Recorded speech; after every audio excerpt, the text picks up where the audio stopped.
process of this, the way a roster comes together in the offseason? It's fun, and it's been good to sit upstairs and collaborate with our front office and try to figure some things out. They've been really good about just overall inclusion and just including me in some of it, and it's a fun part of the year. You try to shape things and make sure that you show up at spring training feeling pretty good, and the conversations so far have been good. The normalcy this year sort of make you appreciate how weird last year was? Yeah, absolutely. Just the ability to interact with your players. It's a big part of what we do.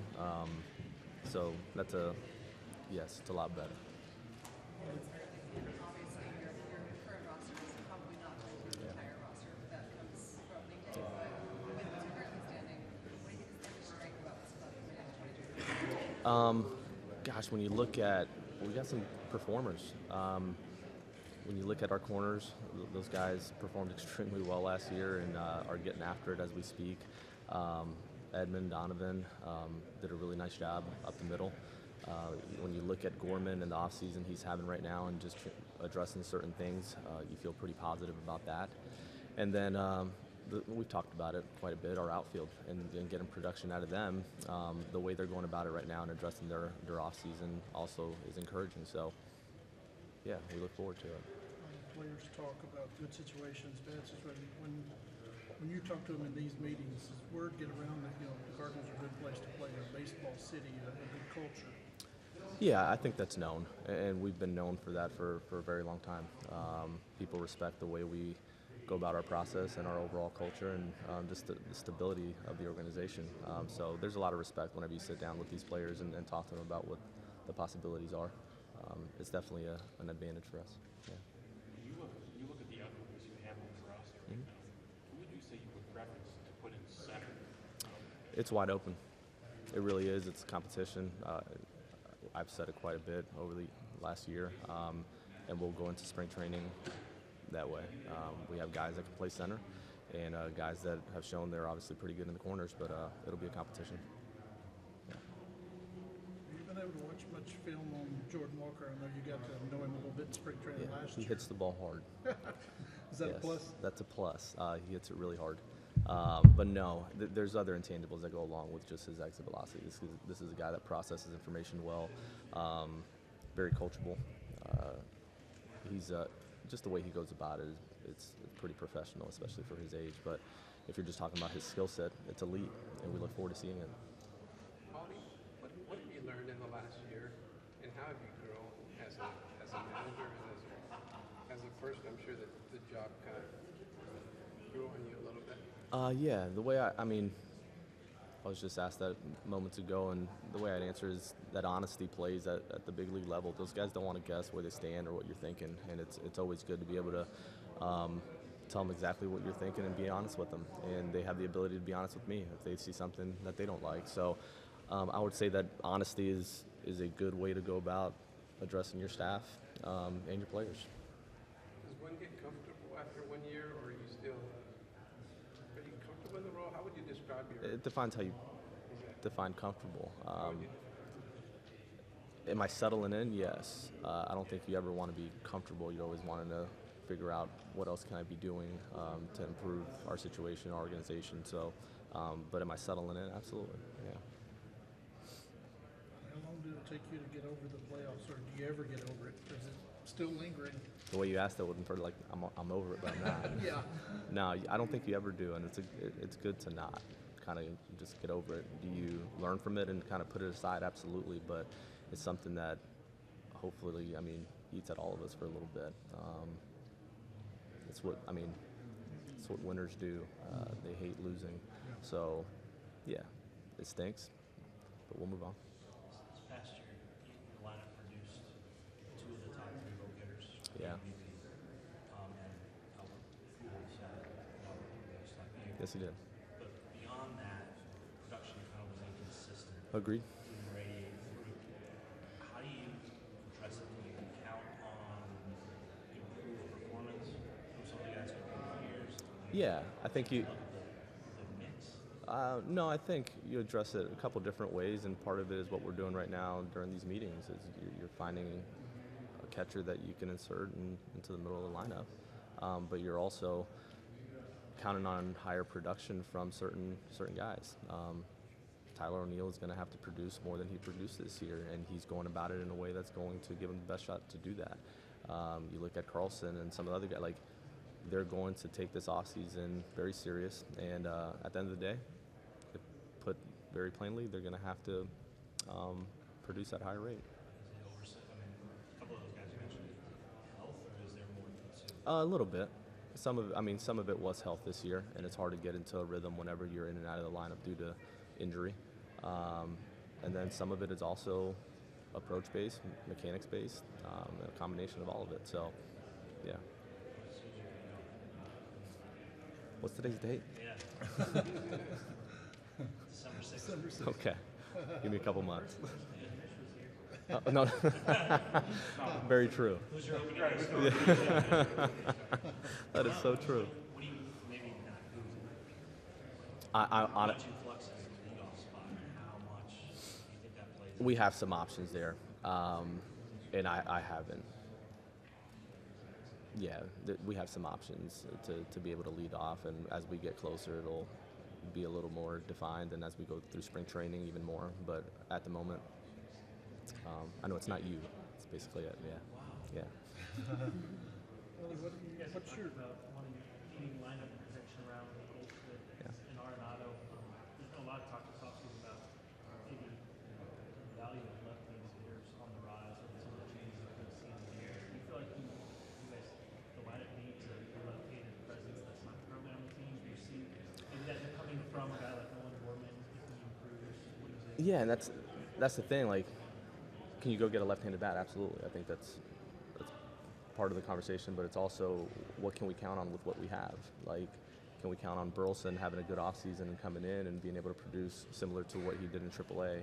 Obviously, there's going to be a little bit of an adjustment, but can he be that left-handed bat? Can Gorman be that for us? So you have certain guys that can step up into that role, and when you look at it, if Tyler O'Neill's hitting the way we think he can, then he can also be protection. So, yeah, not from the left side, but you understand what I'm saying? What's the message to Gorman? We talk a lot about these guys we haven't seen yet. Excitement. He comes up, he has. Gorman's done a good power, yeah. but also struggling with that. No, he did, and he understands that, and I had a really good conversation with him. He's also struggled and then caught up to the league at every level, right? So when you look at his overall season, was it what he hoped for? No. Did he strike out more than he wanted? Absolutely. And he's making some real changes to be able to address that and be able to get to the top of the zone and catch it to a fastball up there and lay off the ones that he can't do anything with. So that's being addressed as we speak. But I think him settling in a little bit can also help. Yeah. what characteristics do you most value in a catcher? That's a leadership position. Yeah. Does that need to be a defensive-minded spot, or obviously you can improve offensively from that spot? I think it's a combination of things, and we're not just looking. We had a very, very good catcher for a long time, and one of the most respected competitors in our game, right? So it's not just finding the best defender or the best bat out there that can catch. It's the overall package of someone that's going to fit our culture and add to it. And also there's a difference between guys that just like being big leaguers and guys that love winning. And we want to make sure we get it right and get the guy that loves winning, who wakes up thinking about winning, who goes to sleep thinking about winning. And that's a big difference. So when you look at not having Yachty and Phil in that, we want to make sure we get it right. Yeah. When you say Tyler was doing everything this offseason to put himself in position to have a good year, what does that look like? I think it's a combination of the performance side of the weight room and just getting his body ready for 162 games plus playoffs, so that he can answer the bell every day. But it's also mechanically making some adjustments that are going to allow him to have more success. So we feel good about the direction he's headed, but now it's a matter of getting to spring training and showing that he's capable of doing what he did a couple years ago. Yeah. Young, middle relief talent kind of jump off the map. What Thompson, Duarte, Hicks, year. How important is that trio going to be in Yeah. next year? Very important. It really is. And just take Hicks, for example. This is a guy that's maturing extremely well. he has more of a routine. He's going about it in a much more professional manner. He cares about his career, and we're excited about the progress he made this year. Like he did a really nice job of just showing up and having an actual routine that's going to allow him to have success. So keeping him healthy is going to be important. Palante, regardless of what role we put him in, he was just phenomenal. And coming back and for a second year, part of the nerves and just expectations, you remove that and allow him to just go be himself. And I think we're going to have a really good pitcher on our hands. And then you mentioned there's a bucket of other guys that we're wanting to make sure have solid off seasons that could help us in the Liberators and Zach and that whole group. So, yeah, we look forward to seeing all of them. As much as we've talked about catching this offseason with a bunch of guys, what are the conversations with Kiz? Like, that's a guy who's had to carry you for a little bit last year behind the plate, and a guy who's at kind of a crossroads point in his career. In what way? In that you all have been pretty clear that we're looking for a starting catcher. That's a guy who's come up through your system and who's been in a role where it seems like he's going to continue in that role rather than having a chance to expand it. Yeah, we're in the market for an everyday catcher. So what have the conversations with Kiz been like in terms of that? Kiz is going to go about his off season like he normally does. This is a guy that really cares, who's extremely prepared. When you talk to our pitchers, they love having him in that clubhouse because of the way he prepares and goes about his work. So, are we going to match that with someone that can catch every day and take the bulk of it? Absolutely. And our hope is that he comes in, talking about adjustments, he's making certain adjustments to offensively produce at a higher rate than he has over the last couple of years. It's tough being in the role that he's been because the consistency of play is just hit or miss. But yeah, he's a guy that we like having and our staff likes having. So, yeah. When you look back to last year, how do you view the Hicks and Palante starting experiments? Do you handle that differently? How does that inform what you do with some guys this coming year? Yeah, it's a good question. I don't know if I don't think we would do anything differently. I think we needed to find out if it was real or not, and we felt really comfortable having them in the bullpen towards the later part of the year. I think Hicks does a better job out of the pen. Palante showed that he can spot start or go out of the pen, like depending on what you're looking for and what the rest of our rotation looks like. But I don't think we would do anything different because it informed us as to how we want to move forward this upcoming year. At some point, you got to find out if you can do it or not. Is Zach Thompson in that spot for this coming year? Yeah. Health is going to be, our rotation is what it is, and we're going to figure out, if everybody's healthy, then we don't need Zach in the rotation. It's just a reality. So we'll see how everybody comes in and finish this spring, and then we'll go from there.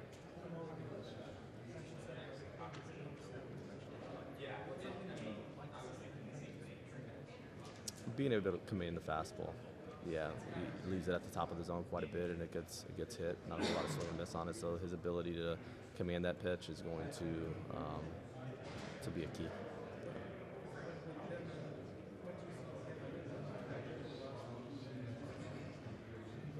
I'm having trouble hearing you.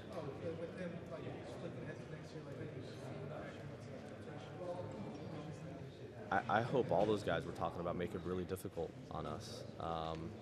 I hope they come in and wow us with what they're doing during spring. The reality is that they've had an opportunity to show us what they're capable of doing. They've had good outings, they've had bad outings, but at the end of the day, like Libby, for example, there's some real work there, and he's going to have to take to it. And yeah, we'll evaluate it once we see it. Where do your rotations lead this season? You have Jack and Steve on the bullpen. Yeah. You're counting on them, just so that all things are healthy. You're counting on them to be starters. Absolutely. Michaelis returns, Loveman returns. You start running out of seats for Dakota. Waino. Well, yeah, Waino. Yeah, so yeah, and you do run out of seats if everybody's healthy, and that's what I love about competition is come in and try to take somebody's job, make it hard on us. But when all those guys that you just named are healthy, that is your rotation. How much was it good for your peace of mind the way Jack finished the regular season? Yeah. And now moving forward, he's going to be healthy for the first time in a while. I'm really looking forward to that. Had a good conversation with him last night. he's feeling really good about where everything's at. His workouts, weight room, everything is in a really, really good spot right now. So I'm really looking forward to seeing Jack in spring. We've talked about expectations for him. Is it what he did in 19, or is it a totally different guy? But you said once a guy's done it, that's the expectation, right? It is, and if you ask Jack, that he's trying to even be better than that. I don't think he's going to set a ceiling for what he's capable of doing, and he's preparing in a way to be able to repeat what we've seen when he's really good. Yeah. Now, what are reasonable expectations for Steven Matz, the guy that you identified last year as a full pitcher you wanted, Yeah. make a significant amount of money, going through the year in terms of injuries? What are fair expectations for him when he returns? What we signed him to do, which is take the ball every fifth day and give us real innings. And it was unfortunate that the injuries he had with the knee and the shoulder, but at the end of the day, we're counting on him to be a big part of our rotation. Yeah.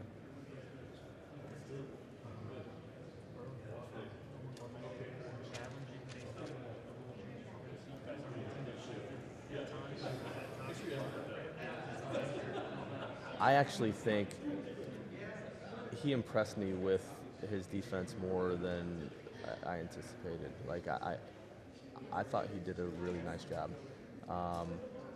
I'm not overly concerned with his range, his ability to go to his backhand, and to be honest, he turns a really good double play. So, am I concerned with the no shift and him being able to play second every day? No. Ben was asking about left-handed hitting. Yeah. You can cherry pick a little bit, but it's very easy as a DC. Like we faced two right-handed starters. Yeah. All October, we saw what right-handed starters do against the Reds. Yeah. For you all to be the postseason successful team, does that have to change? You need some kind of left-handed. It's definitely more than on our radar. It's part of the discussion during the days that we're here, and our focus at the moment is Mo's made it clear we need to walk away with the catcher, and then we'll dive into what's next from there. But the focus right now is someone be able to sit behind the plate and catch the ball.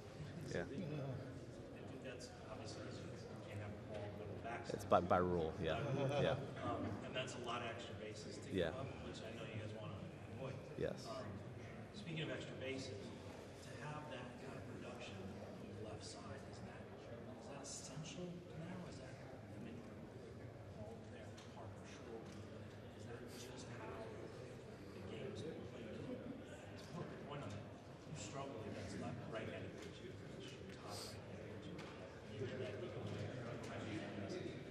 to change that look of offense, is that how It's helpful if it is. And now the conversation is you give Gorman those at bats or Burleson those at bats, or you go to the free agent market. And then what does that look like? But yeah, it's helpful to be able to combat a really good right-handed pitcher, yes. like Lars? Lars? Absolutely. Yeah. Yes. You mentioned Burleson and When you're looking at the potential of at-bats coming from second base from Donovan and Gorman, and then from the DH spot in Burleson, Newt will play the outfield every day. Yeah. You have three big horses in the World Baseball Classic. Will that give you more at-bats to use in spring training? Yeah, it gives you the ability to give other people at-bats and get a good look on certain guys. But, yeah, absolutely. Hey, you talked about catching generally. Wilson Contreras, he's not a left-handed slugger. He's got a little bit of that. What kind of a fit would he be for you guys? And how well do you know? There's a couple guys that'd be a good fit, and it's a matter of us taking a step back and making sure that we get it right. But Wilson is a very good competitor, and earlier we talked about loving winning, and this is a guy that loves to win, who wakes up thinking about it, goes to sleep thinking about it, and we've seen him quite a bit across the way, and it's a guy you don't want to compete against because you know he's pretty good. So yeah, he's a great competitor, and we respect his game. He's a guy who I've covered since he came up in Chicago.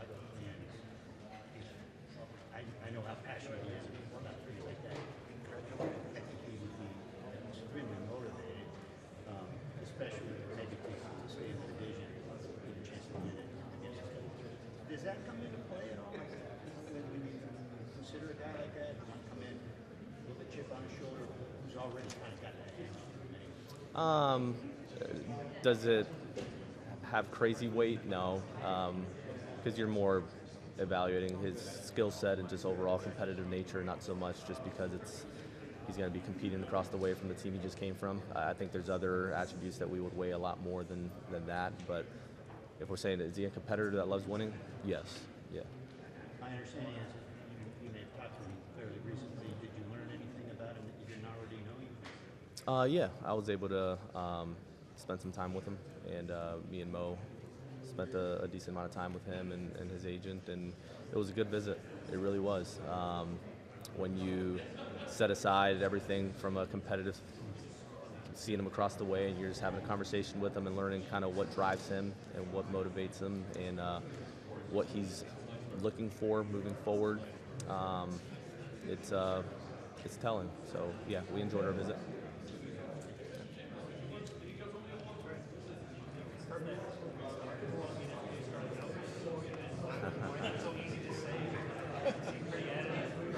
Your face was. Huh? This. Well, it's not putting it out there. My hope is he comes ready to go and he wins the job to go every day. My hope is that for T.O. My hope is that for Dylan. But at the end of the day, this is a guy that trajectory-wise, like, was showing the ability to produce day to day and answer the bell every day. Who prepares in a way that is extremely meaningful. So. If you're asking me, is it his job? No, all these guys are going to come in and compete, but he's showing the ability to do that well. Your face was priceless when I said it. That's the part where it's not defined for me. Does he have the ability to play center field? Yes. We've seen him play the other two positions very well. So we'll see. Finding that number 5 spot in the order, is that if catching is 1A, is finding protection is 1B? Yeah. How important is that to make sure 3 and 4 see pitches? Yeah, it's important. And it may have to be where someone that's already in our organization steps up. Is it ideal if 1A and B are the same guy? Excuse me? Is it ideal if 1A and B are the same guy? It could be. Well, good. All right. Thanks, Al. No, we're good.